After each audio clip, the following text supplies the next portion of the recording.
And we are live. Welcome to Oz Property Investors, where we have the big names and we have the big fun. I think that's how we do these introductions. Good afternoon, good evening. How are we? Hey, how's it going, Belinda? I'm well, thank you. I'm good. Scotty Agate, how are you, mate? I'm always good. Thanks for having me again tonight. I'm looking forward to chatting with Belinda and you, Joey. No, I'm excited for this. I hope I did the introduction well. Jeff is full energy, comes full force out of these introductions. So I hope I'm giving it a little bit of a pump up. But I'm excited. I'm excited for tonight because I mean collectively there is a lot of knowledge in the property space. Decades and decades of experience. So I am excited to unpack some of that with the two of you guys. Belinda is the guest. Scott Agate is a bit of a host, but I have a feeling there's going to be a lot of a number of questions thrown his way as well.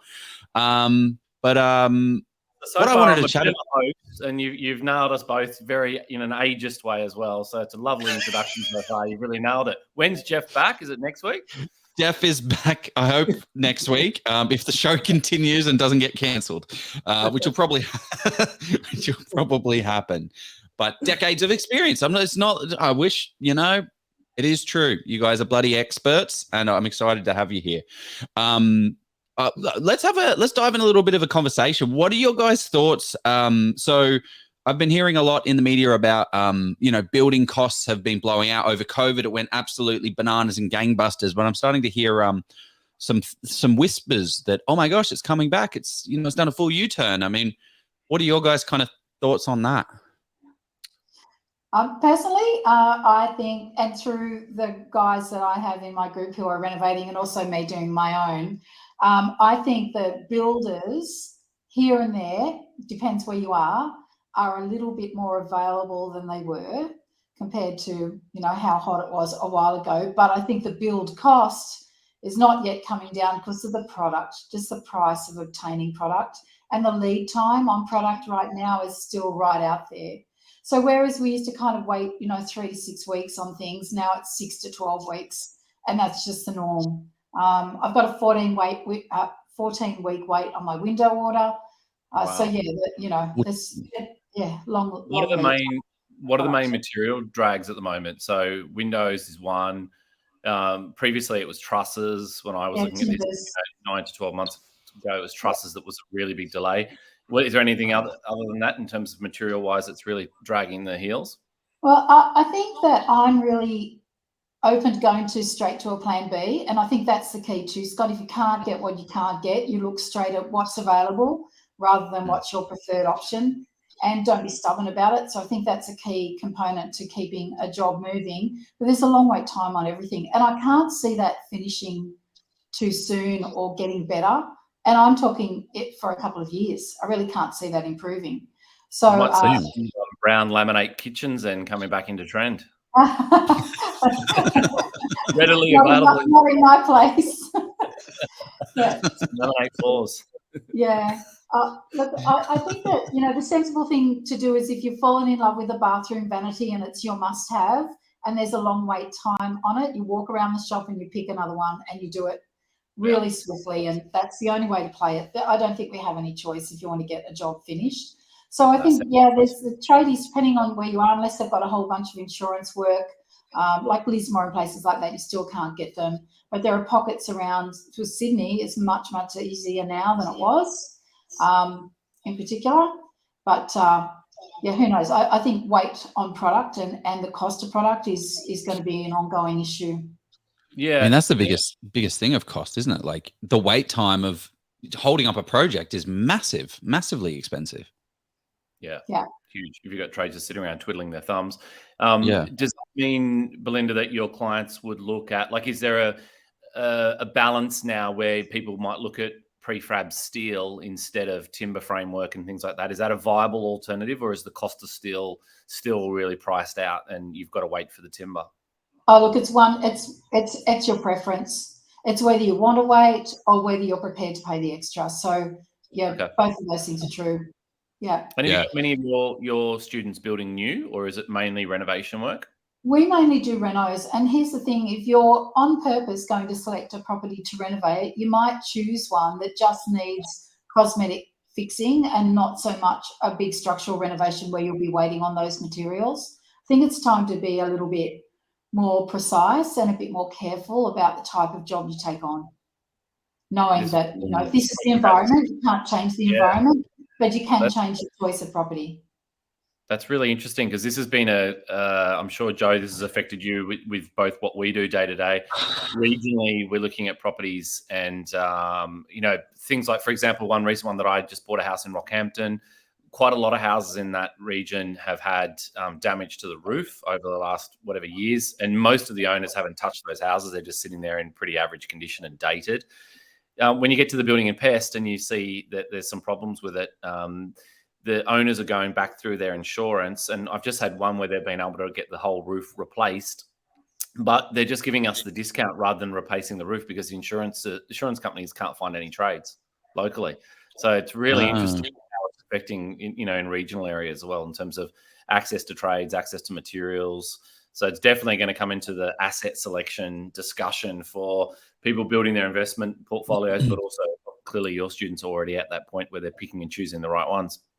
But I tell you what's saving my students at the moment is the lack of stock on the market when it comes to the point of sale, and them presenting a really beautiful home that is all finished, and the real estate agents and everybody else who are selling or representing that property being able to say, hey guys, you know, here's this property, it's already done.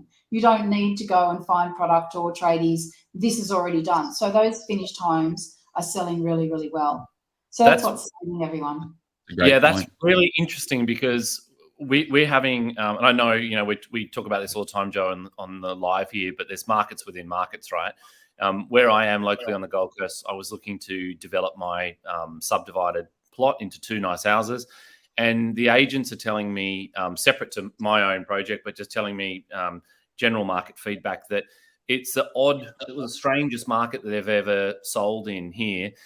There's a real disconnect for that point that you just said between people that are prepared to pay a premium for a finished product versus, you know, the unrenovated ones. And what's actually happening on the Gold Coast at the moment is the properties that are finished or brand new built aren't actually going for a big premium, from what I can tell. They should be. It makes all sense that those ones would be in really high demand.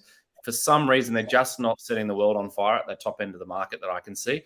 And yet the unrenovated ones are just being left there on the shelf as well, and no one wants land. I've been trying to sell land, and there's just no demand for the land as well. So it's this real polarizing market where on the Gold Coast, in that kind of premium market, around, or not premium, but probably in that kind of $1.5 million for a block of land, up to about $4 million for a finished product. Not quite premium in certain markets in the Gold Coast, but definitely upper end, is just in this, you know, frozen stage, which I've never seen before. It's really odd.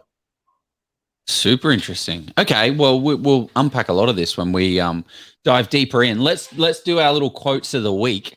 Belinda, what is your quote of the week? What riles you up? What gets you excited? What gets me excited? Yeah, well, be a quote. My quote is, okay, so this is because you kind of said that I'm old without saying that I'm old, saying that I have decades of experience. So to that point, Abraham Lincoln said, in the end, it's not say to you. Yeah, were you there? Back in the day when we were sitting having coffee. In the end, it's not the years in your life that count, it's the life in your years. There you go. I might be dead in a week, so I thought I'd say that because it's pretty important. I would feel very guilty if that happened. I like it. It's very true. Gotta live. Any moment. Yeah. Gotta live. Yeah. Gotta live. No, I'm all for it. Okay. Yeah. But Scotty Agate, what about you, mate? What's your quote of the week? Well thought through quote of the week. Don't let yesterday take up too much of today. Oh. Yeah, don't dwell on the past. Just rip in.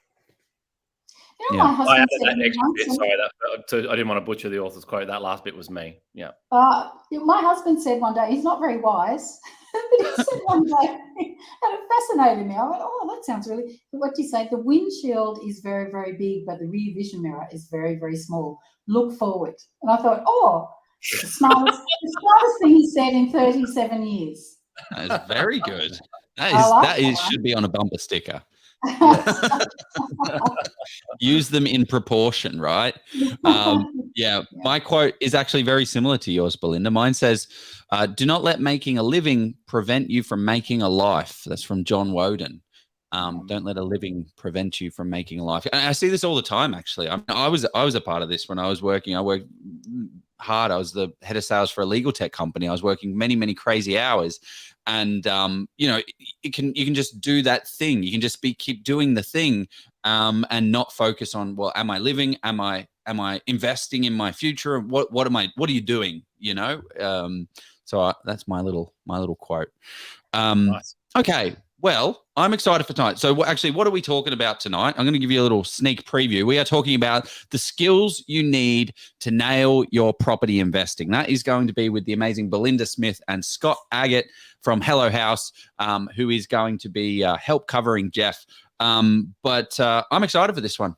I am excited. We're going to introduce Belinda soon. But before we do that, we need to go into, is this one Hello House's sponsored post? The beautiful man? I hope so. There's nothing worse than going into a situation unprepared, especially when that situation is purchasing one of the most expensive assets of your life against a trained property expert in the form of a real estate agent. It's a scary thought, but it is a skill that can be taught. Do you want to learn how to become fully prepared when buying a property so you can get out there, buy your dream home or investment property without the fear of actually messing it up? Scott Agate, the founder and expert property negotiator at Hello House, has been helping people buy their properties by stepping in and negotiating with the agents and saving his clients tens of thousands, and in some cases hundreds of thousands of dollars. Scott has now decided to share all that he's learned over the past 28 years in real estate so you can go out there and do the exact same thing on how to find a property, analyze that property, negotiate on that property, and transact on it to get the best results. He's created the Get Buyer Ready course, which is a step-by-step guide on how you too can become an expert property negotiator. It's the easy way of how you can avoid all of these agent games and get the best purchase price on that dream home or your investment property. The course is in short bites for busy people with no fluff at all. Just all the information you need to get buyer ready and secure that next property with confidence at the best price. Scott has been kind enough to give our community a massive discount with the link below. Sign up today before you even think about putting an offer on that next property, and it will be one of the best decisions you ever make. Unreal. Very true. Very true. Scotty Agate. If anyone wants that course, well, I just told you all about it. So go ahead and sign up. I'm going to introduce the amazing Belinda Smith here. If you guys don't know who Belinda is, she is an absolute expert, founder of Renovate and Real Estate Consultancy Collective, known as RARE. You have over 30 years experience in renovation, real estate, finance, accounting. So you're multifaceted. You're looking at the world from not just the angle of property, but also the numbers, which are some of the more important factors. But we're going to cover up a whole heap of things tonight. You were featured on Sky Business News. You were in all the magazines. You have the Renovators Secret Program, if I'm not too wrong. Renovation Mastery. Renovation Mastery. The Mastery Program. And you're an absolute expert in the field. So the reason I wanted to have you on is because we have people that are starting their journey in the group, and we have people that are well along the way. So I think that this is going to be a great session that's going to help new property investors, like, what the heck do I do? But also people that are stuck, right? We hit that serviceability wall. What do we do? I still have money. I'm still making income. I still have borrowing ability. I might not have borrowing ability, but I still have money to do something. So I want to unpack all of that. But first, I wanted to dive in a little bit. Let's take us back, Belinda. Give us a bit of a run through on your property investing journey. Okay. So I was in the police force, copper, for about 21 years. My husband was a mechanic, and I remember when we first met, we knew our incomes weren't all that flash compared to some of our friends who went to uni and hit some really nice paychecks straight out of the gate. And it became really evident to us that if we were going to start, we'd have to start small and renovate and build that way. I'd also seen mum and dad do a renovation when I was growing up. I thought it was the most boring thing I'd ever been involved in as a kid, working on this house every weekend. But I appreciated the journey, and I appreciated the path that they set for me and the possibilities that they cemented. I knew that you could, get something old, turn it into something nice and make some money along the way. So, yeah, Brett and I grabbed a unit at Cronulla in about 1986. That tells you how old we are, as two youngsters. So we renovated that. We flipped that in about 18 months, moved into it. Then we bought a block of land. Then we built alongside a builder. A builder moved onto the block of land in his caravan and said, if you accommodate me and my wife, I'll stay here for as long as it takes to build the house, but you guys got to help us build. It was such a gift to build a house from the ground up. So we learned a lot. And hubby, Brett, who's a mechanic, he's just got one of those minds where he understands how things fit together. So we just built alongside this builder. I'd be on afternoon shift or night shift, and we build all day. And he was the same. He was on shift work, so we just built. So that was probably our second property. And then that grew in equity. And then we started to think about investing. We were always a little bit restricted by our wages, but we went to a bank and they said, no, we won't lend you. But then somebody else said yes. So I think tenacity is one of the things, just not to take the first no as that's it, you're done, but to take it as I just thought, you're not going to tell me whether I can invest or not. Like, I got cranky, so we just kind of went further. And at the same time, we did some property education courses. We built another house, an investment property. As soon as I got the funds through, we built another house. And then I did some serious education around property investing. And we heard then that we could buy property with, they called it no money down, a few thousand I'm talking about, but basically not much, which suited us because we had some equity by this point, but we definitely didn't have any cash. And we went and bought, so like we kind of just do things. We bought 7 houses in the next 18 months. Wow. Of course, we just, when you go to those conferences and they teach you a strategy and people go, oh, that sounds amazing, but they don't do it. Hubby and I got outside and we said, okay, we can do this, let's just go. And we did, without really thinking. We thought everybody in that room would go out and do it and that there'd be a rush on properties. I don't know what we thought. So we just went and did it. So we bought 7 houses in the next 18 months. And we've got most of those, but they just kind of set us up. We started to juggle around and renovate the occasional one.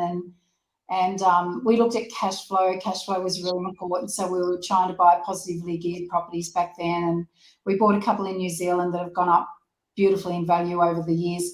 One of them is actually both of them, are in desperate need of a renovation. Shame on me as a renovator not to have. I haven't been over there in about 15 years. I haven't even seen them. Where did you buy in New Zealand? They're in Invercargill, the town where no one visits, right down south. Everyone goes Dunedin, straight across, anywhere else, but they don't visit Invercargill. But the returns back in those days were really good, and they still are. And we've made really good money out of those properties, just holding on. I don't think you can claim interest on your loans anymore. For a tax return. Sorry, am I echoey right now? No, you know what I do, Joe? I let my New Zealand tax accountant do his thing, and then I hand it to my Australian tax accountant and they do their thing. And we've owned them for that long now. I probably, there's no depreciation on any of those so, anyway. I feel like I stumbled a lot there, but no, the interest repayments, the interest repayments aren't tax deductible anymore. It's what I've heard from over there in New Zealand. But I don't own in New Zealand and I'm not invested in New Zealand. So just an interesting thing I heard today, actually.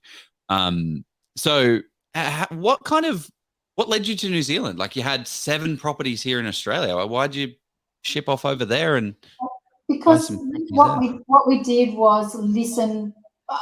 We chased some returns. We chased positive cash flow. That's what we did. But money was always, our income was always going to be an issue, which obviously we're going to talk about a little bit further on. I think there's quite a few facets in relation to being a successful property investor, and you have to look after your income. So it's either coming from the property portfolio you've built, or you've got to either look at your own wages and try and get those increased, or think about going into a business that allows you to earn more money. But I truly believe that to become very, very successful in property, you need to keep fueling the fire. Mm-hmm. You need to be able to keep doing more and more in some way, joint ventures, whatever, but you need to keep momentum. And would you buy again in different countries now, or were you really focused on local?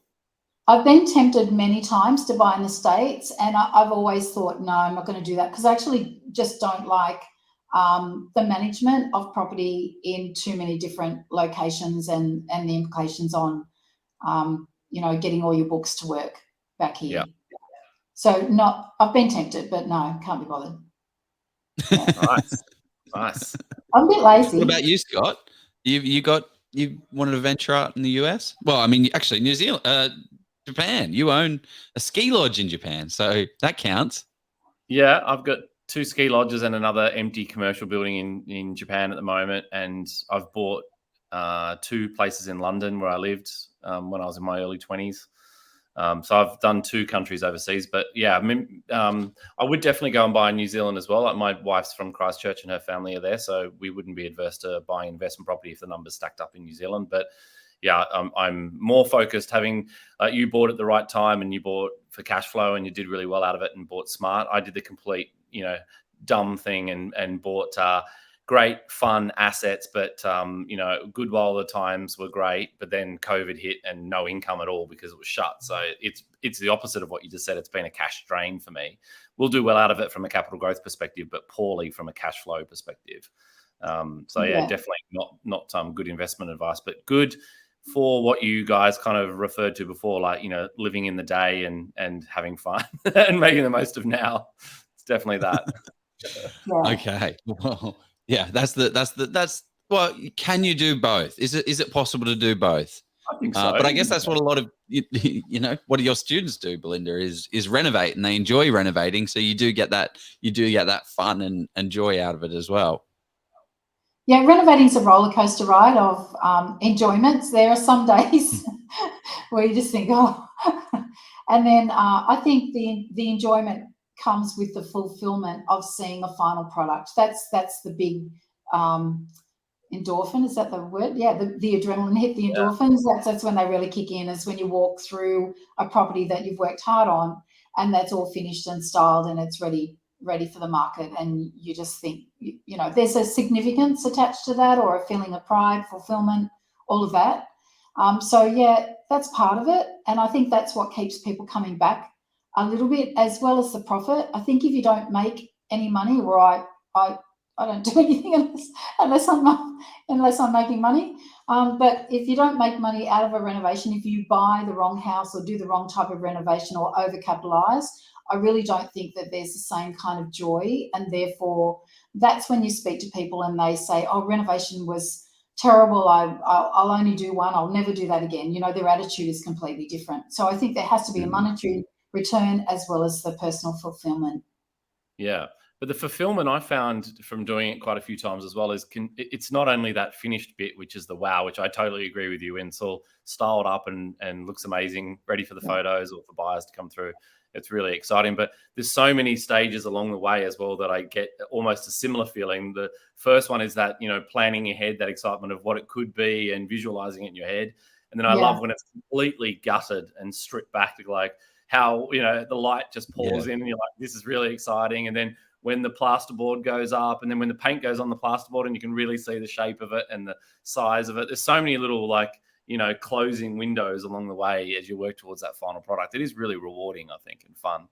I'm glad you said that. I had a phone call from a lady who had really wanted to renovate for quite a while and she just didn't feel ready. She was a bit scared of the whole process, really. But she went through the stages and she bought this property. She ripped it apart and she rang me and said, Belinda, I'm sitting on the floor of the kitchen. I've ripped out everything. I've completely scrapped the internals of this house and I've never felt happier.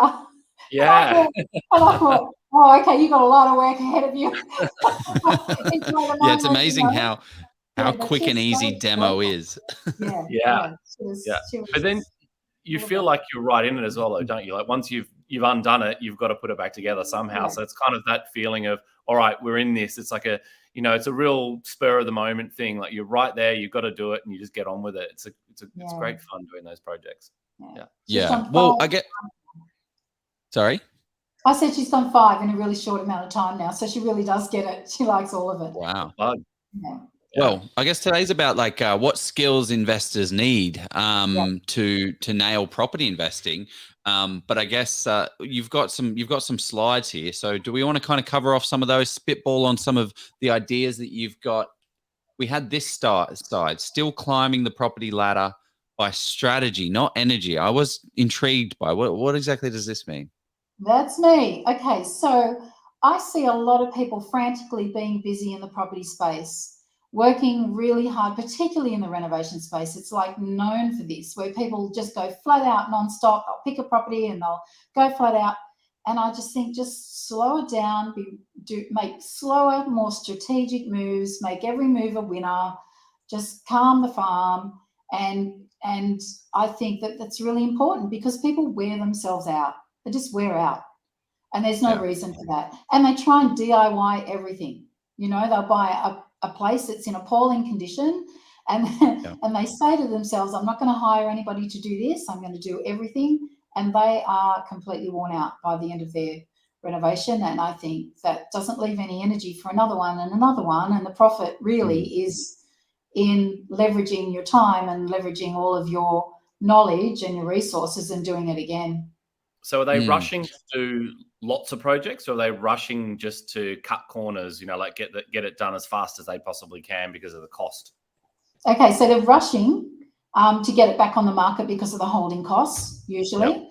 But at the same time, they make this promise to themselves that they're going to learn to DIY. And sometimes they take a lot of energy going through tasks that a tradie will come and do in a few hours.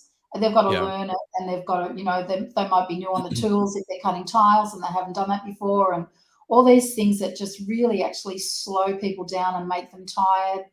And it makes me tired. I want to do everything. I want to do everything. I want to save money by not paying tradies, so I'm going to do everything myself without really looking at the consequences of where their time's best spent. And we'll talk about that tonight too, about leveraging your time. Like if you're earning a lot of money in a day job, like Brett and I didn't in our day job. Like our time was probably best spent building equity in homes because our properties outperformed our day jobs all day long and did for years. So, but a lot of people earn significant money, and it astounds me that they'll take time off a job that can produce really good income to go to a property and they're painting. And I think you can get anybody to paint. Well, Yeah, and also it drags out the time frame, right? Like I've seen people. I have my next door neighbor. He's doing a renovation project, and we just mentioned it in passing as we crossed. I'm like, oh great, how's it going? He's like, oh mate, so much work. We've got doing this. I'm like, 2 months later, great. How much did that reno sell for? He's like, mate, we're still doing it. What do you mean sell for? We're halfway through the thing, and everything keeps popping up. I'm like, so you're doing everything? He's like, yeah, I'm driving down there to the Central Coast. It takes me 2 hours and blah. And then, like in my head, I of course didn't want to say this to him, but it's like every single day is like $100 to $200 to $300 that stuff isn't getting done. And he works his butt out for 5 days, and then he goes on the weekends to try and finish up the job. But that's like 300, 600, like you're getting up in there in price, and you think you're saving money by doing it all yourself, but you're absolutely not. And there are some ways to, actually, that's a great question. What are some of the more interesting ways that we can save money on some renovations for some of the work that we do? Like a little trick and tactic that I used is go to Bunnings and buy all the electrical packs that you need, like the light switch and all of that stuff. Get a Sparky and say, hey, Mr. Sparky, how much is it per hour to have you? And he's like, oh, it'll cost $90, $110, whatever it is. Great. Can I have you for 4 hours installing switches? And then he'll go around and doing all of that. What I did previously was, hey, Mr. Sparky, how much will it cost to, do all the electrical switches in my house? He said $1,000 or $1,200. I was like, oh, that's expensive. I'm going to call another guy and try a different strategy. And I paid $250 or $300 or something for a job that would have cost me $1,200. So, I think there's little tips and tricks like that. But what do you see, Belinda? You see it so all. No, perfect. You're spot on. So back in the day, Brett and I call it. We still refer to it as old school renovating. For us, it's how we started, and that is doing exactly that. You just set stuff up as much as you can, or even when we were building our house, the builder used to say, "I'll just sign off on this. Just, this is what I want you to do, and this is how far apart the noggin should be, and da da da da da." And we were just going for it, and he was just checking and signing off and checking and signing off. Saved us a ton of money, but we would do everything like that. Just buy the light switches, have someone installed, and even like the light fittings, I'd be shopping at one place and shopping at another place and picking up bargains left, right, and centre. Whereas, and this can be the issue, my current renovation, the council or the approval is I have to have a builder because it's virtually a development, right? So if Brett and I were to go and do my current renovation, like owner builder style like we used to, I reckon I'd cut $300,000 off our finished price easily, like that much. We've got a lot to do, and I'm looking at this cost plus margin quote and even a fixed price quote that we had a couple of those come in, and there's a lot of places always. I love the comments that you said back to me off air before, that you like to cut corners when you renovate and you don't do waterproofing and you don't do insulation and things that are behind the walls where no one can see it after you sell it. Tell us more about that. Okay, so what I meant by that is if we do everything properly, you're going to get me sent to jail. We do everything properly. We don't actually cut corners when it comes to legality, and we get people in to do the waterproofing. But what I like people to do when they're renovating is focus on making changes that other people are going to notice, that your buyer is going to be captivated by, and not fiddle-diddle with stuff that no one cares about. So, for example, one of my students said, I need to put up a really nice petition to hide the garbage bins where they are, and it was just an extra thing. They've already got so much to do. And I said, don't build a petition to hide the garbage bins. Put your garbage bins behind the shed. Let the new owner work out where they want to put the garbage bins, and they can build a petition. So it's just always been conscious about, do I really need to do this? Is a buyer going to notice? Where's my time best spent? How can I get the product for less and the labour for less, and yet get a really nice magazine-worthy looking result? That's when people stretch out their profit margins.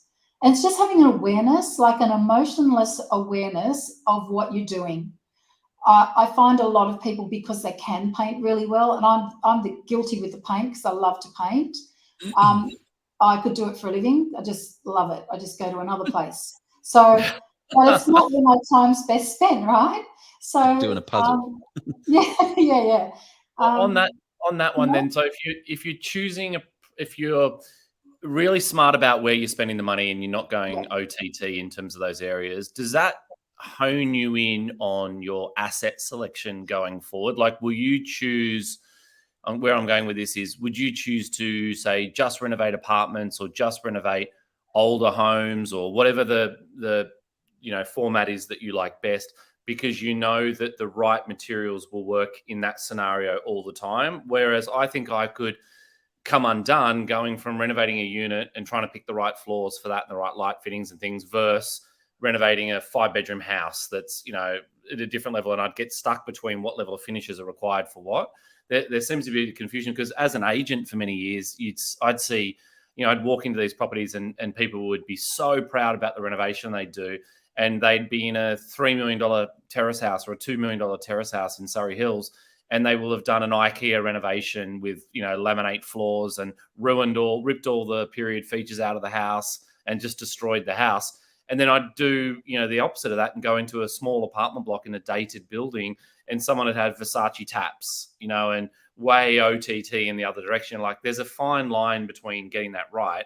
If you're renovating for a career, or you're doing this on the side to supplement your salary and things like that, as you and Brett did, is it good to stick with the same format, so you've really got a good idea of kind of what you need to spend and the materials and things that you select? Yeah, everything you said is spot on. If somebody loves, say, character homes in South Australia, for example, and they choose that same kind of home, then naturally they're going to be able to repeat some of their favourite fixtures and fittings, because similar type of home, similar type of fitting. They get kind of a brand look. And I think that's the only time you can repeat things. Other than that, there's a difference between doing a character home. You're bang on when you said people rip out all the character, and it drives me crazy because that's what sells a home for more. So, you know, you do a home like that completely different than you do a unit, completely different than you do a home on the coast or a home in a country area. So it's just having consideration to the type of home that you're doing.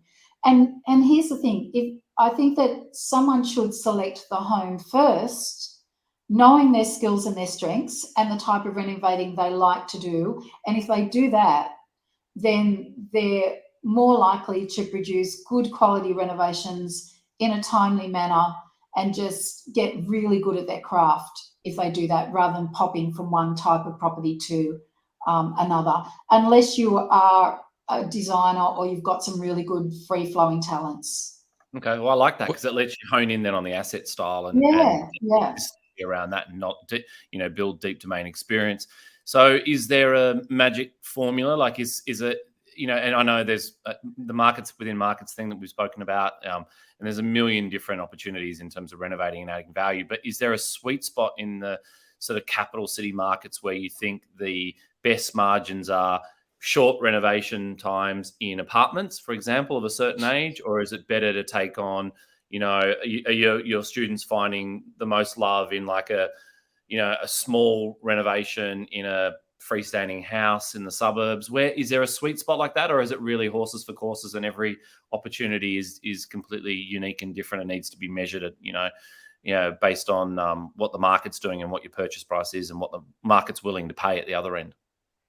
I think every opportunity is a little bit different. For example, and some have different problems attached. Like units, I always laugh. I just think I just don't like renovating units. And I don't like renovating units because there's always a Gladys on the 6th floor complaining about where you put the skip bin and whose tradies parked in the visitor spot, like those kind of complexities. And also noise testing for floors and getting engineers' reports every time you remove a wall inside the unit and open up between kitchens and dining rooms. And I think units can be problematic. But if that's all you can afford and you can find a really good one in the city and you've got proof inside that particular unit block of perhaps a higher priced property already sold, and you've got this unrenovated unit and there's that nice margin between, then 100% go for it.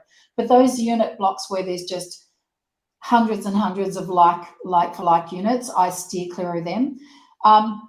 Major capital cities where the price point's a little bit higher. When we opened up tonight, you were talking about around your area where there's not that much disparity between the unrenovated homes and the top homes aren't selling for that much more. I find that in a lot of areas where people are trying to get in at the bottom, it like pushes up that bottom sector of the market, and that kind of takes away that nice fat disparity. So perhaps not there. The sweet spot for my students are really good, healthy regional centres, and not every town, but you've really got to get on the ground. Joe's a stickler for this, like really getting in amongst it. Boots on the ground. Yeah. Yep. And you do the numbers and you're really looking for that nice disparity between unrenovated and renovated properties, and you're comparing like for like, 3-bedroom, 1-bathroom, you know, same kind of era homes, same kind of part of town, and you look really, really hard for comparables, and you just start to list them one after the other because the numbers don't lie, and it becomes really apparent where you should do your investing and get your next deal, and you can't beat boots on the ground. Yeah, I love your idea. Sorry. Yeah, well, it's such a great point. Like it trying to start wherever you can afford to start. Yeah. You know, like what you're talking about now with your you know, the principal place of residence. You didn't start there, but you can start with a small unit renovation that's going to yield the results. But fundamentally, it all works the same. So if someone is, like I saw a post before, someone said that, you know, I'm 24, I'm just starting my investing journey, I've got $60,000 saved. Like, what can we do? What can I do to, you know, get into this game or get into this renovation game? But yeah, it's a great opportunity, a great point. But are there other asset types that you see out there that you're like, oh my gosh, we definitely should not be renovating these types of things because they're just like a money suck. They just take all of the value and not anything worthwhile. What do they look like if they So I love character homes, but you head to those regional towns and something that's built in the late 1800s or early 1900s. I had a close look at one with a student the other day. The cracks and the gaps were terrifying in this house. And it was, you know how they sell them uninhabitable? There's a word they as is, where is, or as is, yeah, wish you luck, uninsurable. Yeah, so just there's too many unknowns. Caveat emptor, what is it? What's the word for it? Caveat emptor. Yeah. I said the word run, just run. Don't. So there are certain properties people should run from. Just things where the problems are too huge and too costly to fix, or even, and people kind of get excited by the challenge. Oh, everybody else has knocked this back. It's been on the market for ages. It's next to nothing, but I'll fix it. And I think, no, don't. Like, don't get excited by the challenge of proving everyone or to everyone that you can do it. Go and conserve your energy and go and spend it on something that's going to be easier. That you're go rescue a dog. Leave the old house. 100%. Yeah.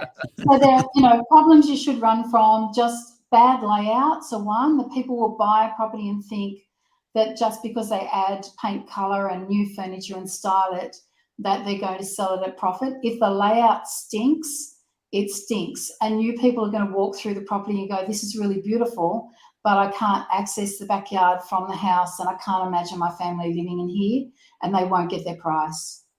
Yeah, that's good. One of the comments in the Facebook group says blonde brick is best layout. We talk about this in the office all the time when we're selecting assets for people for investment. We love, we call it a bomb shelter. We love, a low set brick bomber that just stand the test of time.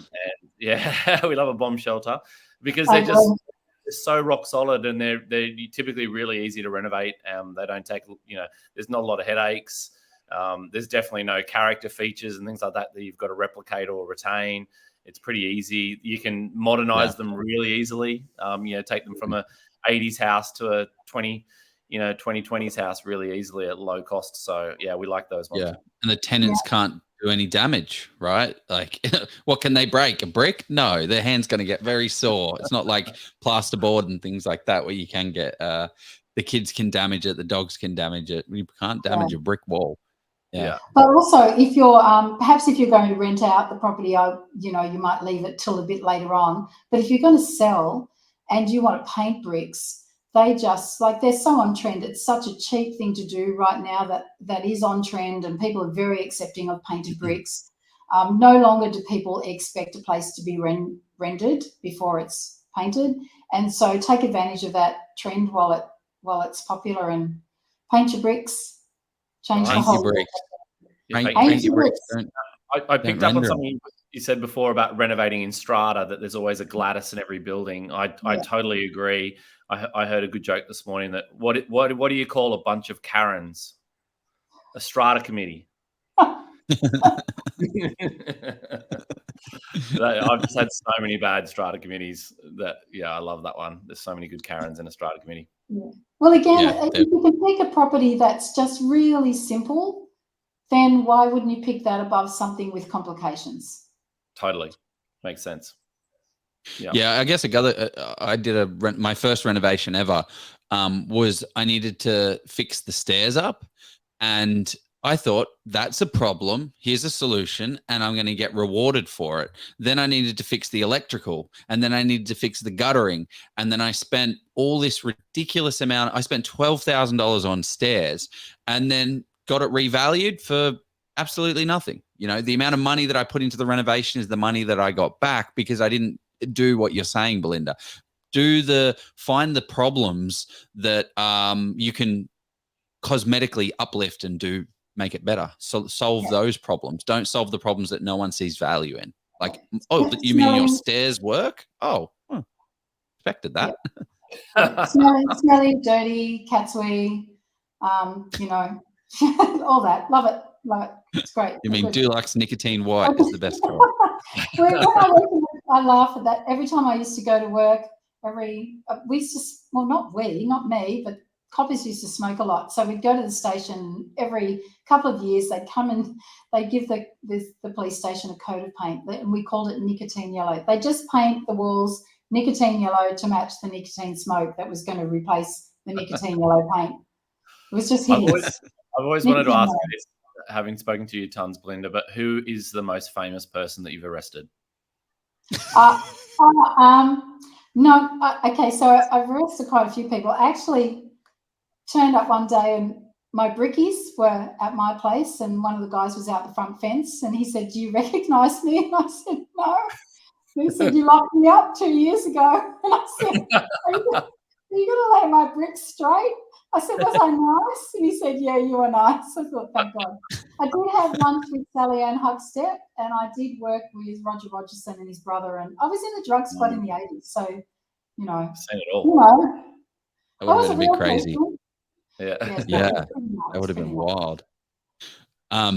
Okay, well, let's start talking about some of the basic stuff for the newbies, and then we'll start talking about some of the more advanced strategies. I think that's probably a good place to go. We got a lot here, so give us the rundown. What are we looking at, Belinda?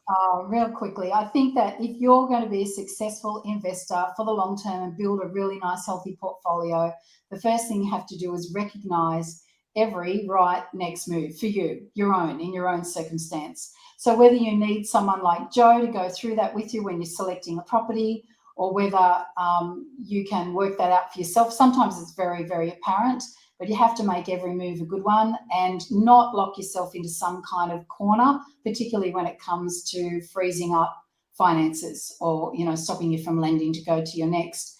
I think everyone's got to start off by saving a deposit. Like if you're going to have some kind of ownership, you have to at some point in your life, whether I know it's hard for everyone now, especially for the youngsters, and I know that properties are more expensive, but at some point they've got to give up the avocado on toast for a little while. Got to save some kind. You've got to get a start. Have to get a start, and then that was one of the questions I wanted to ask you, Belinda.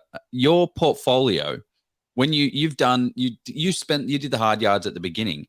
But have you now dipped back into cash, or have you just been using that portfolio equity and rolling it into the next deal, and then rolling it into the next deal, and then rolling into the next deal? Like you're not keep putting cash from your own pockets into this thing. No, and really, I've been quite lazy.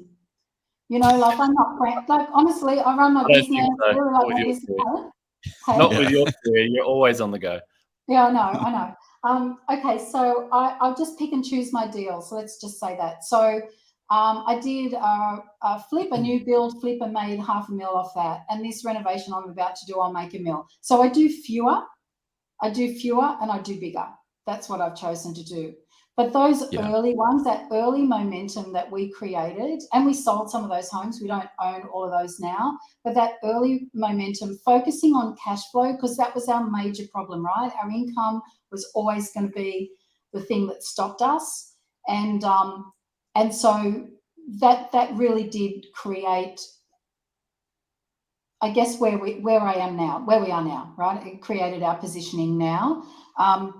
But we did sacrifice back then, and we still do sometimes, like I think that growing a portfolio means you go hard for a while and you really stretch as far as you can, and you start to become highly leveraged, and then you're like, okay, if it starts to feel a bit wonky or you start to feel a little bit exposed, it is okay to kind of pull it back in a little bit.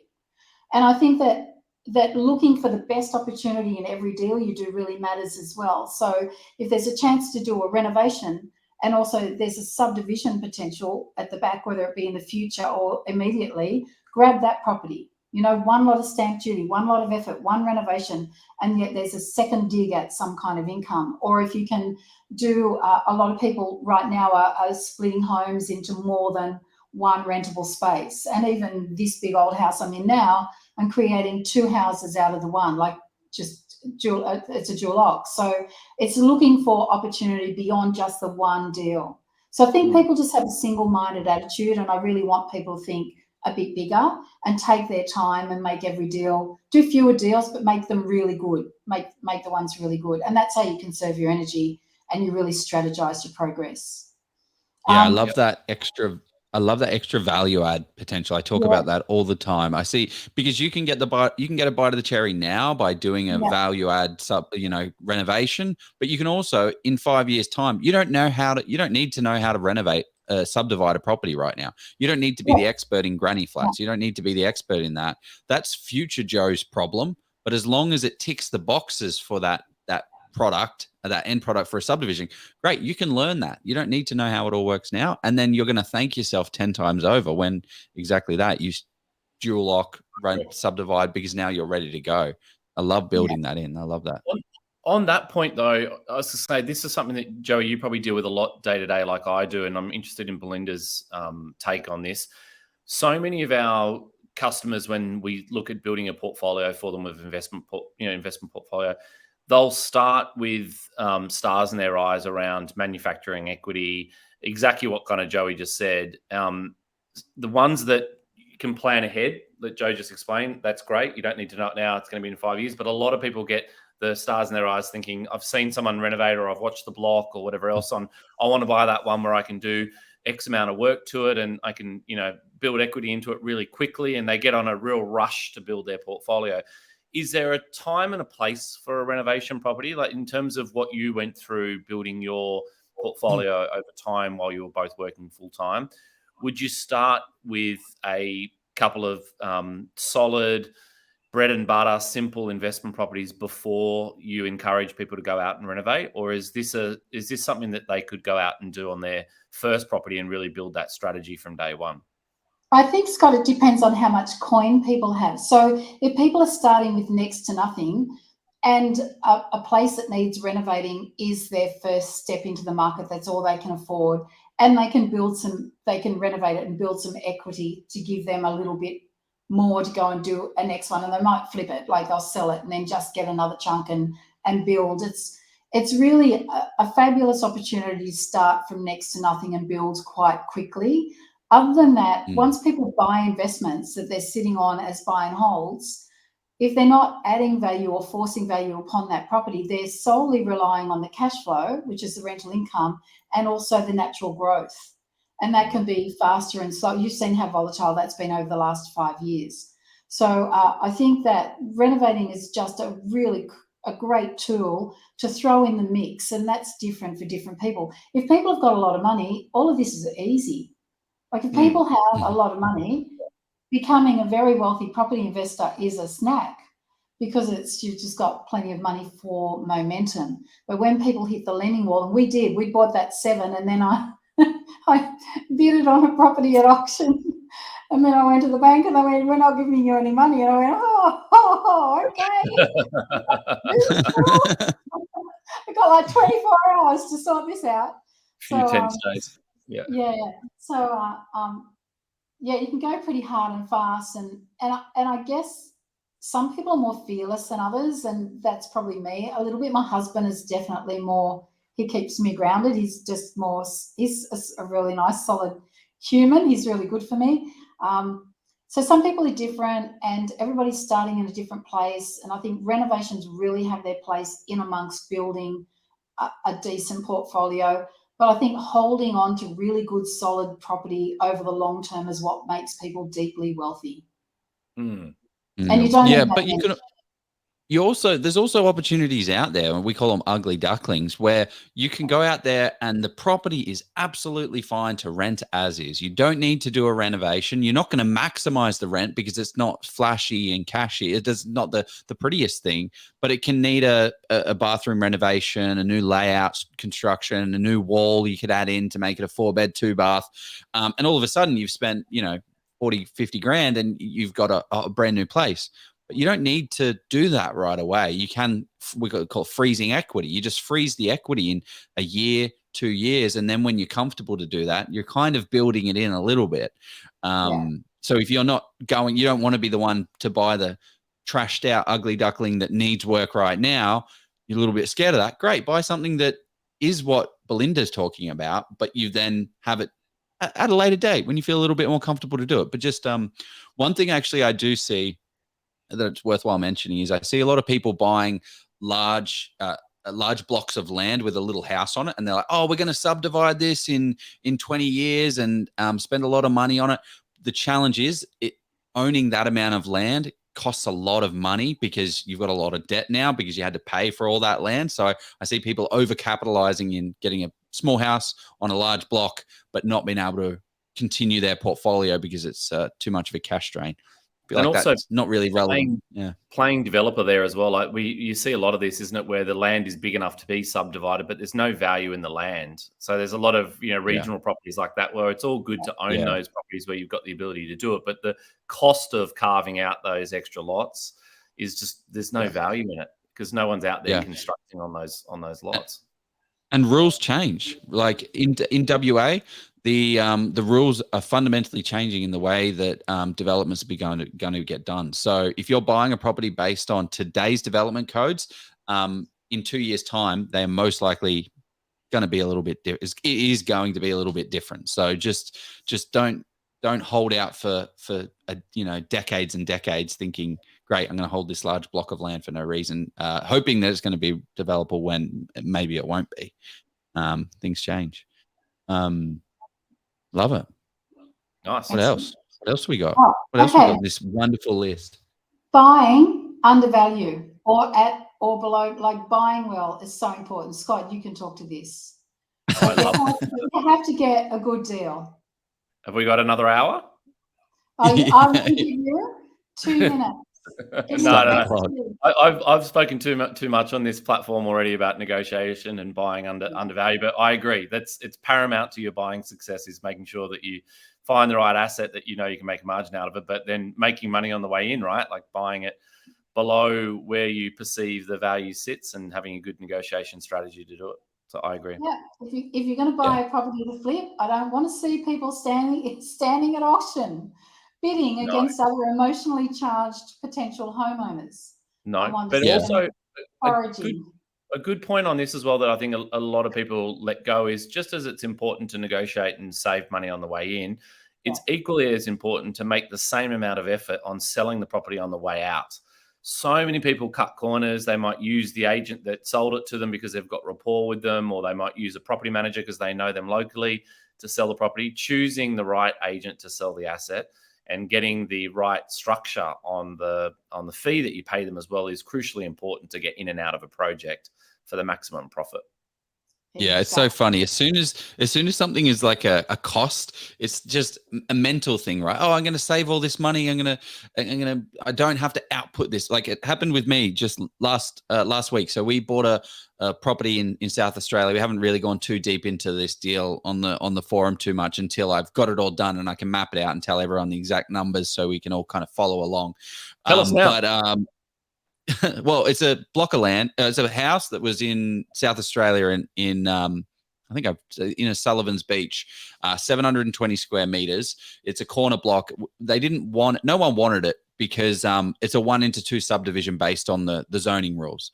Now, next door, where we saw the opportunity was next door is a park, which gives us a 10% dispensation, which means we can actually put 3 plots on there. So we got a massive discount because everyone was looking at it as a 2-site, didn't stack up at the price we got it. Anyway, where was my point at this? Anyway, we'll talk about that deal down the line. But I wanted the numbers now.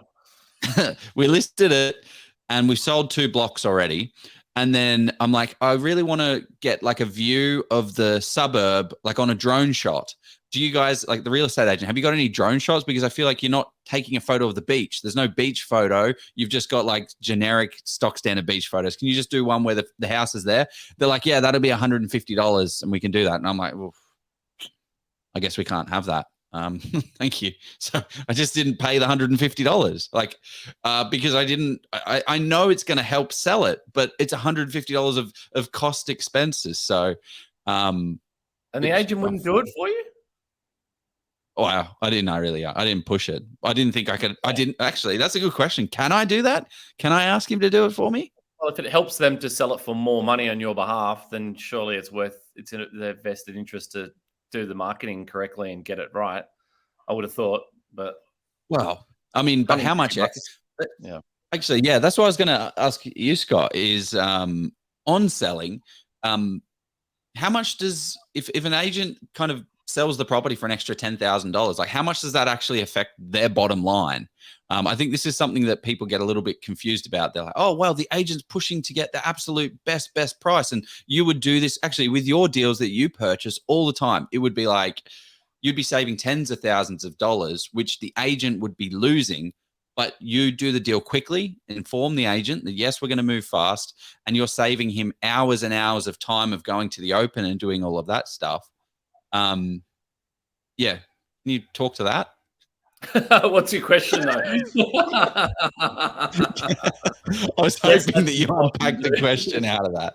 Well, I mean, there's not a lot of, I think the first bit of what you're saying is there's not a lot of motivation for the agent if they're only going to get a little bit more money to sort of spend any more time or spend any more, out of their pocket to market the property. But good agents, and you should only ever be listing with a good agent, you've got to find those and unearth those in each of your local markets, wherever you're selling nationwide.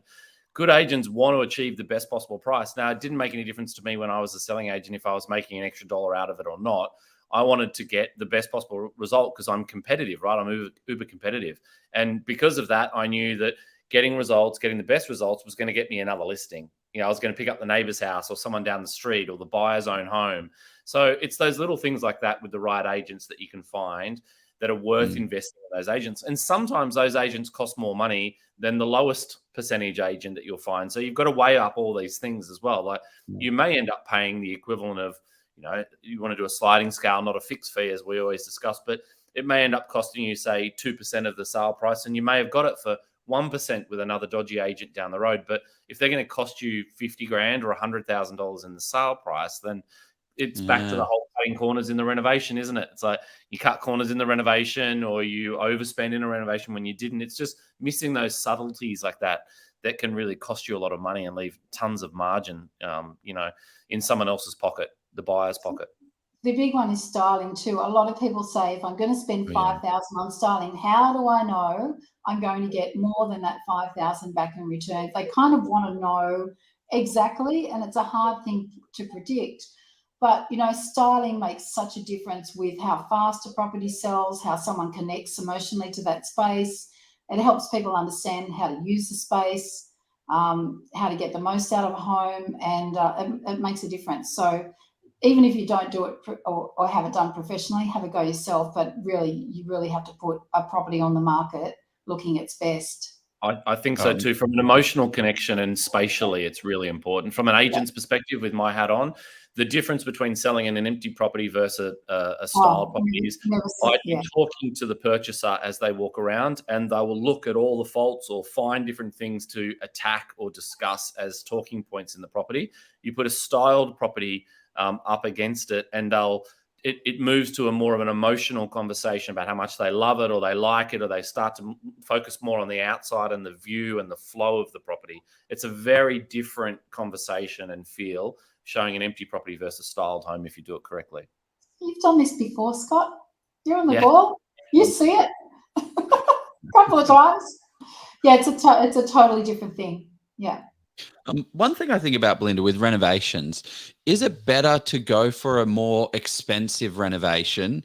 Because the way I think about it is like a kitchen renovation in a bait. Let's just say it's $10,000 to do a kitchen renovation. It's not going to cost double the price if the house is now $500,000 and is now $1 million. Like it's not going to be $40,000. It's not going to be $20,000. Maybe those numbers are probably not accurate to the real world right now, but like you're getting more bang for your buck by, getting that extra uplift, because now you can sell it for 1.2 million rather than 500,000 to 550,000. Like how do you think about the price disparity in renovations? I think you've got to pick your battles about where you're going to spend the money or increase your spend, and you have to pick like significant little moments in rooms. For example, you might keep your kitchen on a little bit of a budget, like the kitchen cupboards, but you might team that up with a more expensive splashback tile and draw the eye there. You've got to spend appropriately to the level of property that you're renovating, but you can't go nuts. Like you can overcapitalize even on something that's that's going to be worth a lot, you can still go nuts and overcapitalize, and there's no reason for it. You really just have to keep a sensible head, write your budget out, know what your budget is, and go, okay, if I'm going to go these gorgeous stack stones and they're $200 per square metre laid, then that means the front door I was going to pay $4,000 for, I'm not going to have. I'm going to go and get a $2,000 door. Yeah. You're right, Joe, though. I think there is a sweet spot in lots of different price points and different asset types. When I first moved to the Gold Coast and wanted to start doing a little bit of developing, I researched the suburb first, found where I wanted to buy, looked at the assets then second, and realized that the gap in the market was for renovating older waterfront homes, like 80s and 90s waterfront homes, and getting out at a sale price at around sort of 1.5, 1.7, because there was a gap between people not prepared or couldn't afford to buy the new build houses, which are selling for low 2 mils. But if you renovated something beautifully and you made it almost look and feel like a new build house, there was a premium there that you could achieve for doing a renovation. So, it's finding those little nuances in each marketplace like that to be able to then hone right in on it and try and pick up on that before the rest of the market does, and that gets overheated in terms of competing for those types of purchases. Yeah, exactly. Like I was looking at one of my first deals that I remember going very deep. I put forward an offer, didn't get it in the end. Was 180,000, and I needed to spend $20,000 on the renovation, and that would have gotten me to, $240,000. So I'm making this little bit of money, but for me, it was my first deal, and it didn't matter because I was making money. I was doubling my money. But it's like, well, if you bought a $500,000 property and you spent that $20,000, did the exact same work, it's going to be a larger net outcome for you. So I'm wondering, I kind of think the answer is it depends, right? Like what market is calling for that. So how do you actually think about that, Belinda? How do we find these markets that have this big disparity between how much an unrenovated versus a renovated is?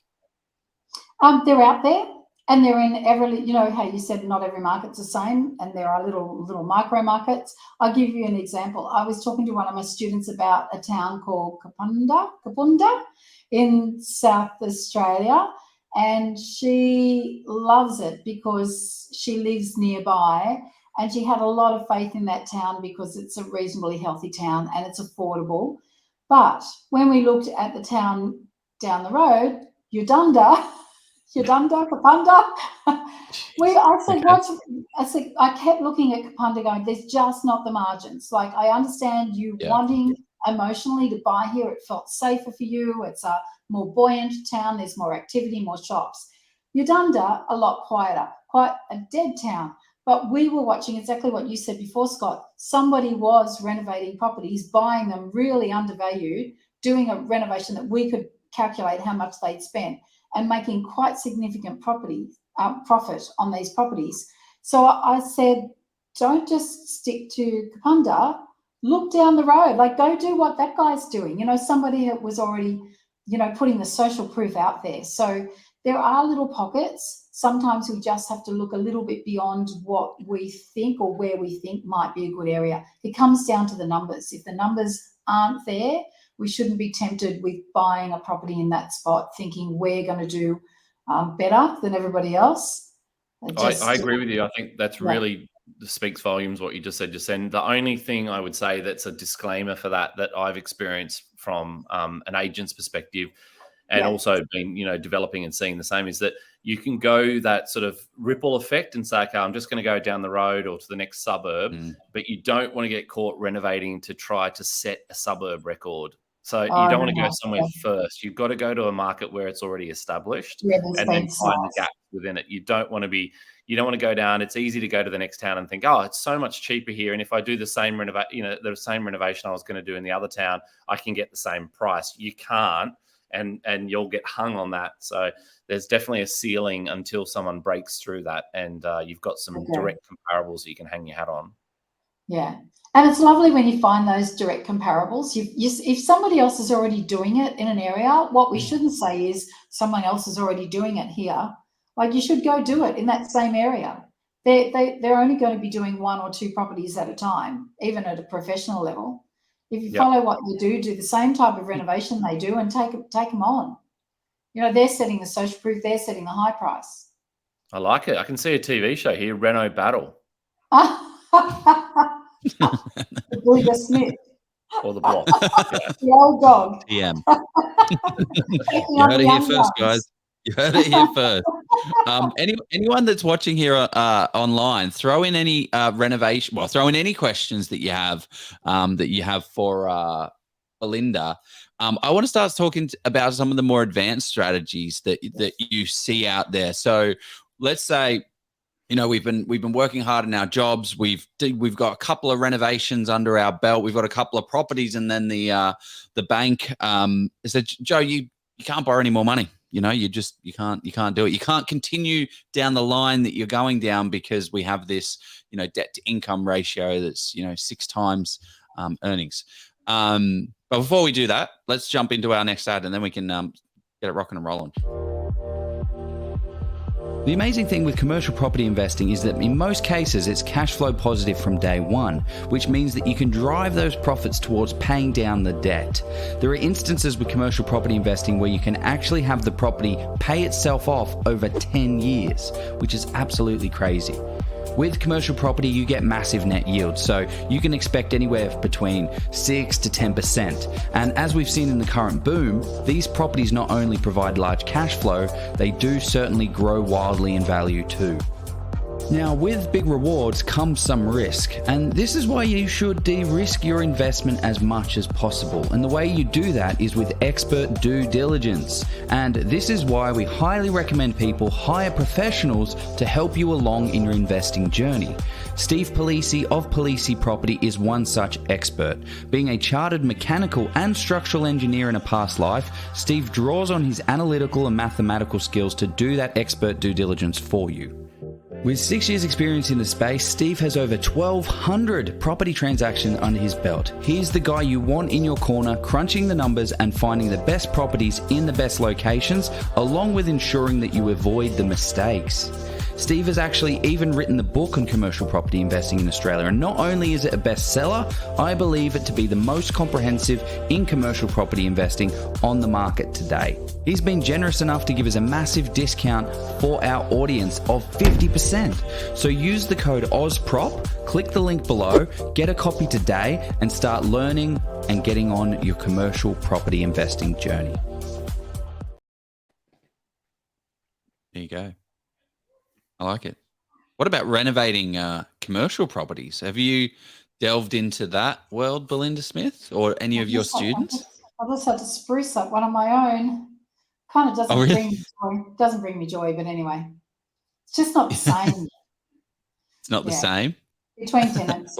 I mean, you can just say, you know, here's the attitude about commercial property. Oh, it's the new tenants' responsibility to do it up. It's going to be their shop front. But the truth is, if there are vacant shops in a location and you want yours rented out first, then, you know, it was natural for me to jump in there and go and fix it up a bit. Yeah. And then okay. Get out. Yeah. So yeah, that's okay. That works. Okay. Well, in terms of advanced strategies, how do we create momentum through making it happen for us in our property portfolio? Couple of things. Private lenders are always out there, or alternative. I'll just say alternative funds are out there. There's always a way to get money. Beyond that, you got this one. Is it this one? This slide, is this the right one for it? So, no. Belinda, what do you pay at the moment? Like, is it kind of 15-20% for alternative funding for a development site? Is it lower than that? Is it just about, you know, knowing the right people and finding people that, you know, like and trust you in terms of the security that you put up, or is everyone paying the same rates? And actually, I think private funding comes down to a couple of things. Number one, their belief in your ability to go through a renovation and come out at profit because they're interested in getting their money back. Yep. And so if you go to a straight out private lender, they'll charge you somewhere between 2 and 3% establishment fees up front, and it'll be a higher interest rate, and there'll be a term where you have to have the job finished and their money paid back to them. It's kind of a bit of a chunk. But if it enables you to go and do some work and continue on, then it's worthwhile. And some of these funds can be through inside, 7 to 10 days. So there's momentum there. There are some of my guys who only ever go to their same consistent lenders and they just turn over the properties and the money just comes at them and the lenders are confident. But I think building a reputation and I'll call it a personal brand, is part of that. And a lot of people forget it. A lot of people think, I'm a beginner renovator and that's what I'll go do. And you need people to have the belief that you can execute what you're promising. So I think that's one point. Another point is you can pally up with an average Joe. Sorry, Joe. I didn't mean you by that say.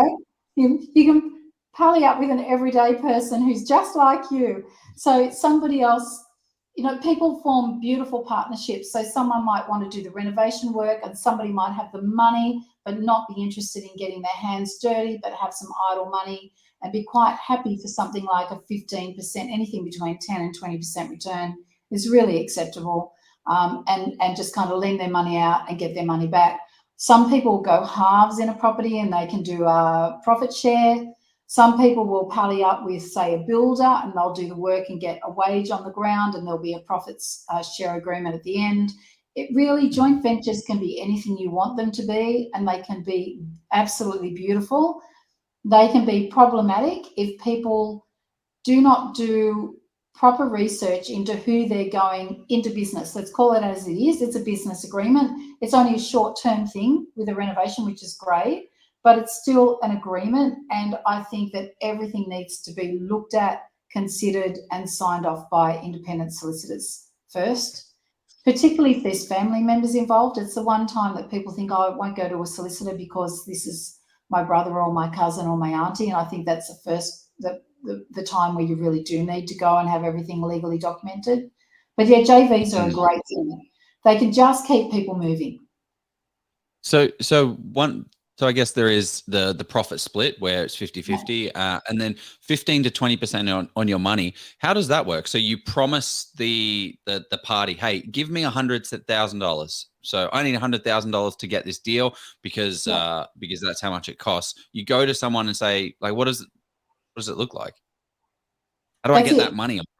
Okay, so that's what I mean about personal brand. It's like, how do I get that? People will say, oh, let's go and do a joint venture together. Oh, I've got the money, you go and do a renovation and I'll give you the money and we can all profit share. When it comes to the crunch, when you've got your foot on a property and you say, okay, now it's time to hand over the money, some people will go, oh, like it's that moment where they're like, oh. So you have to build up, I think, your reputation and your brand around your ability to be able to execute a good renovation on time and on budget. And you've got to have a thorough feasibility study and a deep understanding of the real numbers, isn't it? 100%. You've got to state your case, present your case. Yeah.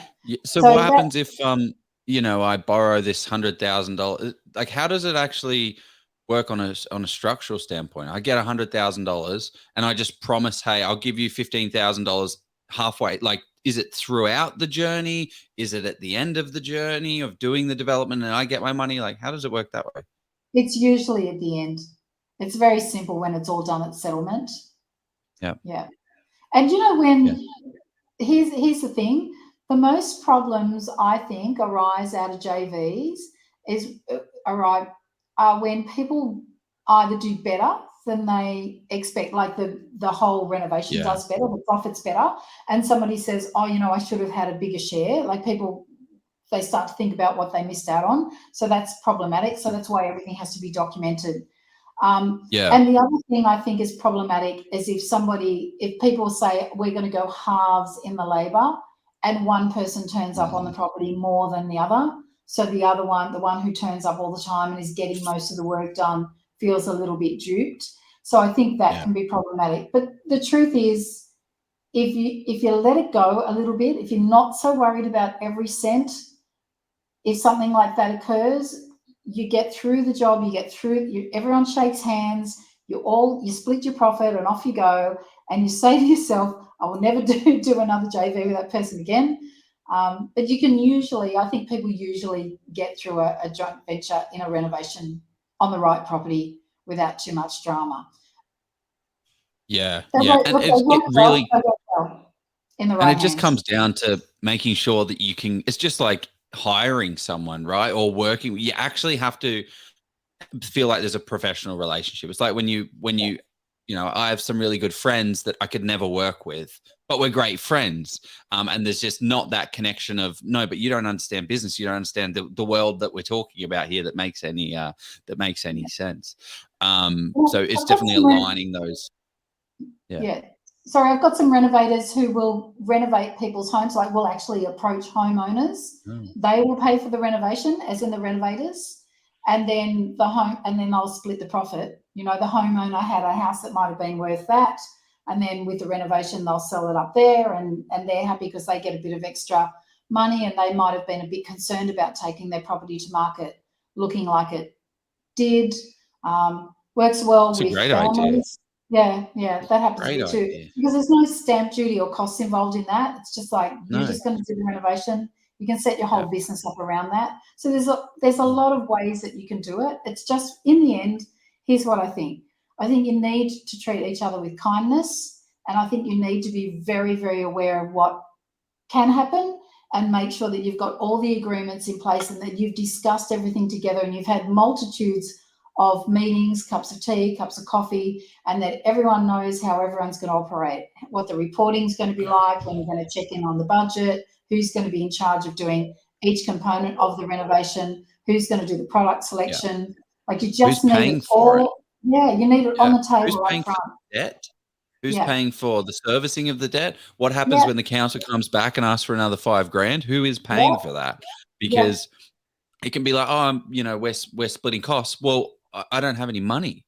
Well, I'm going to have to, like, we need to get the job done. So someone needs to do it. And it's like, oh my gosh, it can get very sideways. Like, the way I like to think about it is break it down. Like in there's someone that finds the deal.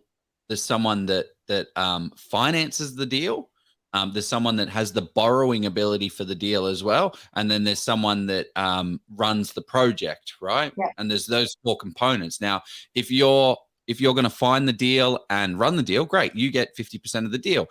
If you have the cash and the serviceability, great. That's a world that can kind of work. So it's like a loose framework, and it's obviously, it all comes horses for courses and what, one person might do more. But it's an interesting way to look at it.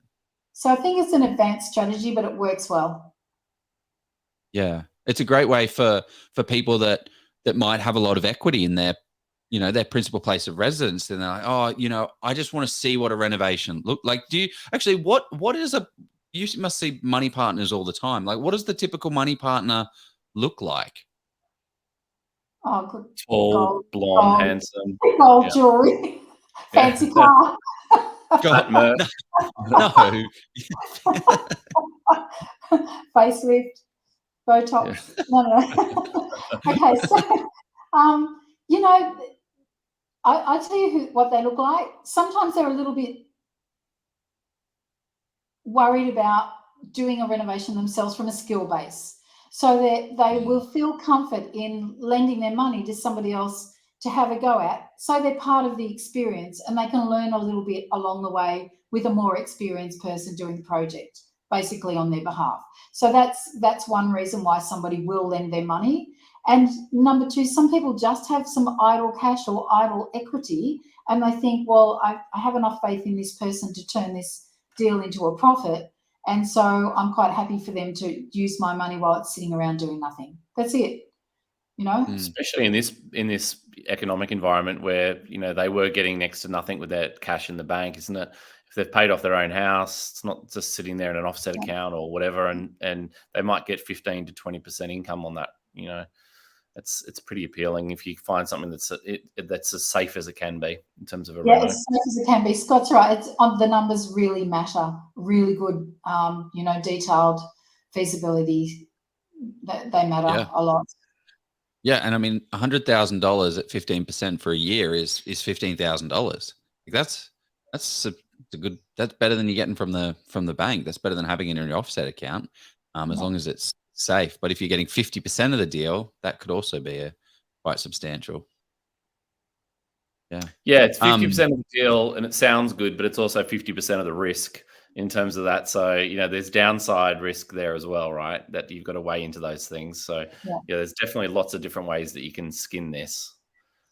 Yeah. Yeah. Someone's just popped in the comments there. Exactly. Money lending has potential major risk. I mean, it's a reason why the banks, this reason why private lenders are so expensive and why the banks aren't in this space so easily with everyday Joes, for a lack of a better word, because it is risky. There is a lot involved that can go wrong, and then you've got to chase after that. How are you going to get your money back? That's why you have good lawyers and stuff. I'm realizing the time we've gone a little bit crazy at the minute.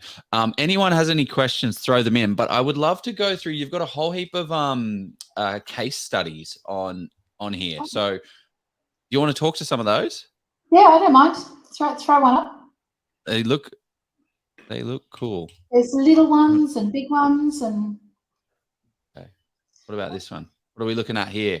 Okay, so Marcel, one of our students, Sydney residents, in her early 60s, staring at retirement, potential retirement, wanted to build a bit more of a nest egg, works in hospital administration. She's intelligent, busy and organised. So she ran this renovation from Sydney, had a builder, this is Port Augusta, had a builder down there do the work. He was a bit of a pain. And it took longer than expected, but in the end, here are the results. 116,500 was the purchase price in November 22, or sold in November 22. Net profit 40,000. Gross profit was 58,000. And I think it's important sometimes to share the gross and the net, even though profits are different for everyone. Net profits are different because everyone's taxable position is different. But, some people say, is it worth renovating? Everything gets taken up in tax. Well, there's Marcel's numbers. Good enough to share with us those numbers. So, yeah, not bad. Bought at 116,000, 50K reno, sold at 225. Yeah, that's unreal. And when did they purchase it? Like, what kind of, time frame was this? Okay, so it took her about 8 months to do because the builder down there was slow. But her holding costs on a $116,000 purchase wasn't very much. So she wasn't very concerned about that. But here we go. So people pick remote locations or very, very small price properties thinking they're going to make a lot of money. And I think this outcome was really, really good. I always think that it makes me nervous a little bit that if there's some great big something turns up on a renovation that requires, say, a 25K spend to fix up. On my house here in Sydney, it's neither here nor there, but on something like this, it's going to have a great big impact on the profit margin.